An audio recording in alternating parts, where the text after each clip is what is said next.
बिस्मिल्लाहिर्रहमानिर्रहीम। शुरू उस बबरकत नाम से जो बड़ा मेहरबान नहायत रहम करने वाला है। प्यारे दोस्तों, कैस बिन आसम इब्न तमीम के सरदारों में से था।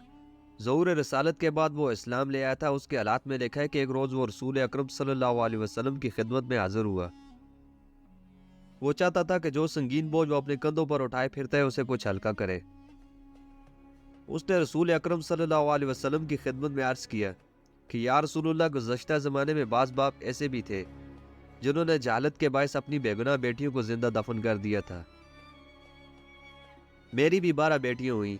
मैंने सब के साथ ये गौनाना सलूक किया, लेकिन जब मेरे यहाँ 13वीं बेटी की पैदाइश हुई तो बीवी ने उसे मख्फी तौर पर जन्म दिया। उसने ये जाहिर किया कि नौमलूद मुर्दा पैदा हुई है, लेकिन उसे छुप छुपा कर उसे अपने कबीले वालों के यहाँ भेज दिया।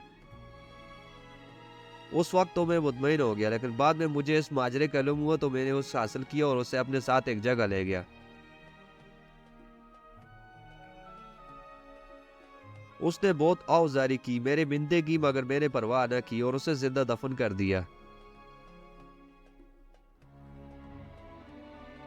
तो उस वक्त रसूलुल्लाह सल्लल्लाहु अलैहि वसल्लम ने यह वाक़या सुना तो बहुत नाराज हुए।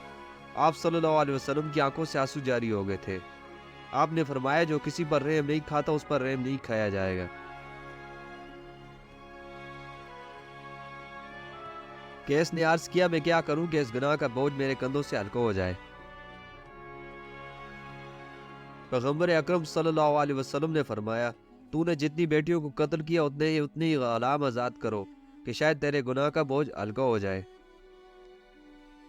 तो दोस्तों, वीडियो अगर कुछ काम की लगी तो वीडियो को लाइक कर दें और ऐसी वीडियो हासिल करने के लिए हमारे चैनल को सब्सक्राइब करें। शुक्रिया।